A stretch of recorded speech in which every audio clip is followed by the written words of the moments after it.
Story 1. Speech patterns are a good indication. Mania can make people talk really fast, or depression can make people not speak at all. How they speak, the words used, can also indicate issues. It is best to just ask if they are okay. Story 2. My brother is very repetitive. He will ask you something and you'll answer. The conversation around you will continue, and a few minutes later, he will ask again, maybe a little different. This will happen again and again, him asking the same question in a different way with long pauses in between, almost as though he's trying to get you to answer a certain way. Eventually, he will just get up and leave the room, dissatisfied. Sometimes, he will text me days later, confirming my answer to the question. So incredibly weird but harmless. He's diagnosed with schizophrenia. Story 3. Isolation from other people. Little to no social battery because in their minds, they think they are bothersome to people or that other people would not really notice them gone anyway. Story 4. For me, it's isolation. I haven't been okay in years, so now I work nights and barely interact with anyone. I've become so isolated I don't even know how to integrate back into society or communicate properly. Appetite is also an indicator. When I stop eating and lose weight rapidly, something is very wrong. I'm usually hoping for death by starvation. Story 5. Canceling plans and making excuses not to do things. Lack of motivation and disinterest in normal activities. Hygiene lacking, even simply not brushing hair or teeth, especially if it's out of the norm. Putting less effort into appearance. Messy house, unable to cook or stay on top of normal tasks. Defensive and hypersensitive. Irritable. Sleeping more or less, eating more or less, drinking more alcohol, smoking, spending, or taking drugs more frequently. Getting in trouble at work or with the law for things like traffic offenses. Fixation or obsession with certain things. Could be anything. On higher alert, on edge. Failing in study, taking time off work. More interest in things that make you withdrawn from socializing, such as spending way more time on the internet or listening to music. More shy and nervous.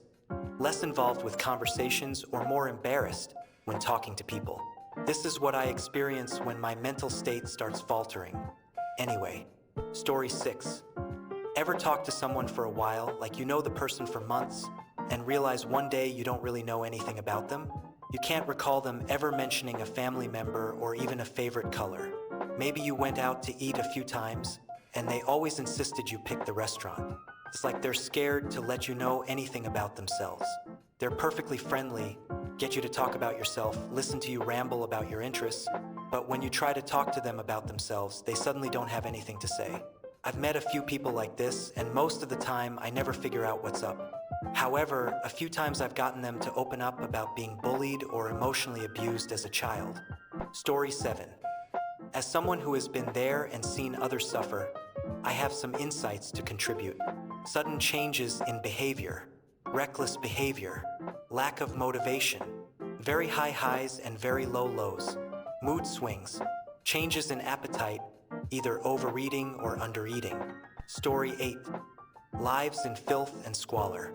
Severe depression and other mental illnesses impair your executive functioning and motivation, so tending to basic hygiene and cleanliness is extremely difficult. Story 9.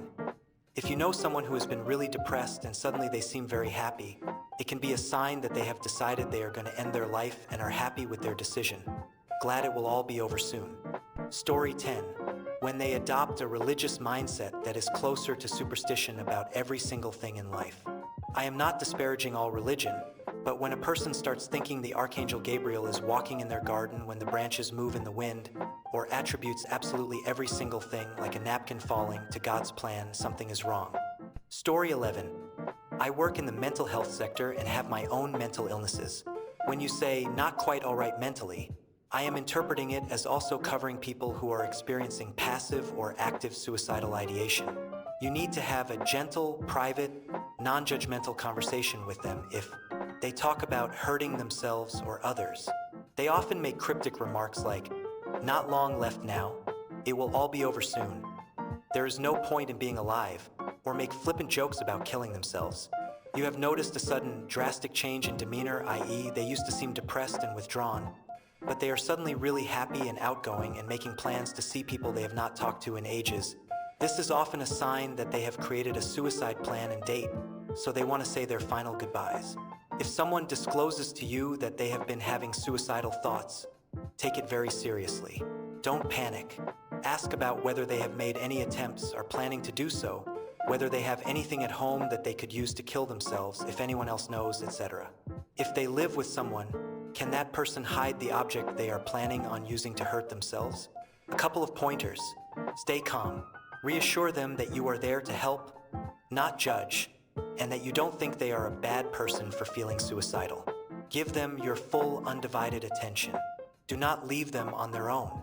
The vast majority of suicides happen when the person is alone. If you can't stay, call one of their friends to come over. Fill in said friend on the situation. Respectfully persuade them to let you take them to the hospital and see a mental health professional. Do not keep the disclosure to yourself. They will need a network of trusted people to keep them out of harm's way. Always let them know that you have to tell a professional. Ask which one of their loved ones should know about what is going on. This should be a trusted adult. Some people's loved ones are dangerous, volatile, unpredictable, and cannot be trusted with this info. Tell them about what you are doing. Be transparent. There is nothing worse than making a suicidal person feel powerless. If you suspect that someone is suicidal but they have not said so, have a conversation with them and, if appropriate, ask if they have thought about suicide. Contrary to popular belief, this will not put ideas in their head. If they are depressed, chances are they have already thought about suicide, however fleetingly. Studies show that people who have been saved from suicide experienced relief and gladness when someone kindly reached out and asked them if they were suicidal. Also, call it what it is: suicide, killing yourself, etc. Don't say, "Don't do anything stupid." Not only is this vague, it will make them feel ashamed and less likely to let you help them. Give information, i.e., where they can seek help, not opinions, i.e., suicide is cowardly. Hopefully you won't have to use this advice, but if you do, I hope it's handy. Story 12. Not always, but slight comments that are insults to their own character. A bit of self-deprecation could be chalked up to acknowledging how you act sometimes. But if it's constant and nearly all the time, then maybe check in on them. If someone checks in on people a lot, they might either be a worrywart, just care a lot about their friends, or perhaps just looking for a bit of help themselves but want to make sure nobody else needs it too. Story 13. People who consistently lose their composure and become angry at the drop of a hat whenever they face any kind of criticism or challenge. Story 14. Posting a lot of motivational quotes on social media. Things about not engaging with toxic people, etc. Story 15. A lot of people might say to look out for people who are weird, but the real sign is to look out for people who lash out randomly. Story 16. Thinking they have more control over others than themselves. Overly angry, looking for any little mistake from the world around them to justify their anger. Inability to apologize. Story 17. Impulsiveness. It seeps into every crevice of their lives, whether in relationships, identity, decision-making, or money. They're literally unsettled mentally and will drop people just as fast as they bring them in. Story 18. Lack of flexibility with plans. For me, I would get into an incredibly rigid routine when my obsessive-compulsive disorder or eating disorder were really bad. Story 19. I learned that in romantic relationships, when someone is very overly affectionate one day and then completely cold the next, for no apparent reason, it is a sign that they could have a personality disorder. I sadly thought this was normal behavior for a long time. Story 20. I have anxiety, and I have noticed that when I am asked to do something at work that I am unfamiliar with, I will ask multiple times in multiple different ways. That's the only way I can receive proper confirmation that I am performing the task correctly. It's almost as if I have to ask every single step. I'm sure my coworkers hate me for it, but I'd rather ask 100 times than not ask and have to own up and then fix my mistake. For reference, I work in a relatively fast-paced environment. Story 21. I study psychology, and everything can be a subtle sign. However, some major ones include inconsistent speech, sudden mood swings, physical agitation, constantly shaking your knee, for example, delusional ideas in all ways, good or bad, and loss of interest in almost everything, even things that the person loves. Story 22. Lying, the fixation that the ends justify the means, assuming you know what someone else thinks and choosing on their behalf. Choosing for other people. I know he likes turkey, so I'll order him a turkey sandwich equals normal and considerate. She won't want to come, so let's just not invite her equals removing agency from others. Story 23. You ask them a question, and they respond as if a different question was asked, or just come out with a completely unrelated statement. It's almost like someone who wants to change the subject, but it seems like they can't help it. Their mind just isn't taking in and processing information correctly. Story 24. If you are here and feeling worse about yourself, take heart in the fact that you are not alone. Unfortunately, there is no substitute for hard work in making yourself well. The hardest part is when things are going really well and you feel like you'll be okay. Know that this is a lifelong process. There is no cure, but it will make you stronger and able to help others. Tell someone how you feel, open yourself up. A friend, a social worker, a barista. Live in the moment, make yourself happy before taking on relationships. You got this. Story 25. You can scroll through the comments and essentially see that everything is apparently a sign. Too quiet or too talkative, too messy or too neat, too busy or too isolated, too selfish or too self-deprecating. Whatever you settle on, please use it as an opportunity to show another person compassion instead of devaluing them and discarding them. Story 26. Right above this post on my feed is a post from Andrew Tate. Everything about it says he's off mentally. Story 27. They become more withdrawn. Hygiene worsens. Or it's the opposite and they mask, staying on top of socializing and hygiene to avoid any suspicion. In this masking, they probably don't reveal much about their own lives. Story 28. Very high highs and very low lows. My sister was clubbing in club space for 9 hours before she took her life the next day.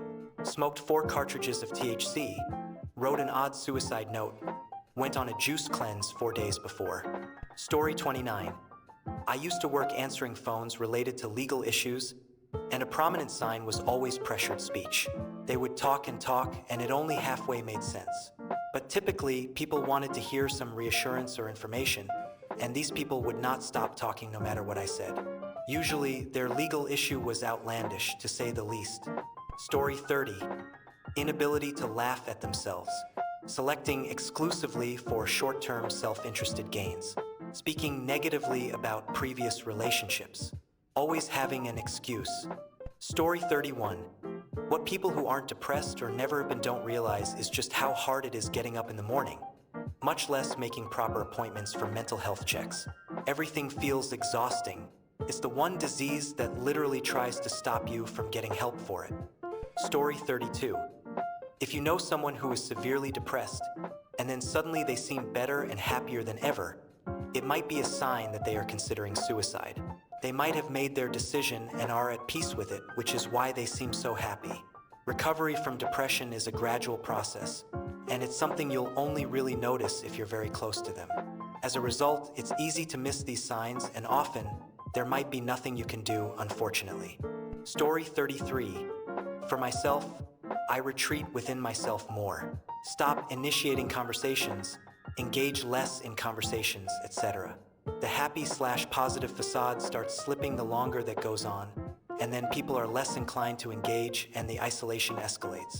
I'm pretty self-aware these days, so I usually give myself a couple of days of living inside my head, and then I force myself to get back into engaging with people, even if it's the last thing I want to do. Because I do actually enjoy being alive for the most part, and I've got kids that need a mother. Story 34. Incongruence in the emotions on their face and what they are communicating gives you the intuitive vibe that something is off and puts you on guard. The classic case is the guy who comes to talk to you in a bar, being really friendly and smooth, but their face shows flashes of anger mixed with anxiety and forced smiles that don't appear genuine. This is what we call an incongruent effect. Story 35. They are constantly changing their groups of friends. They cannot maintain a relationship, whether it's a friendship, family, or a partner. Story 36. I find that comment about sensitivity troubling.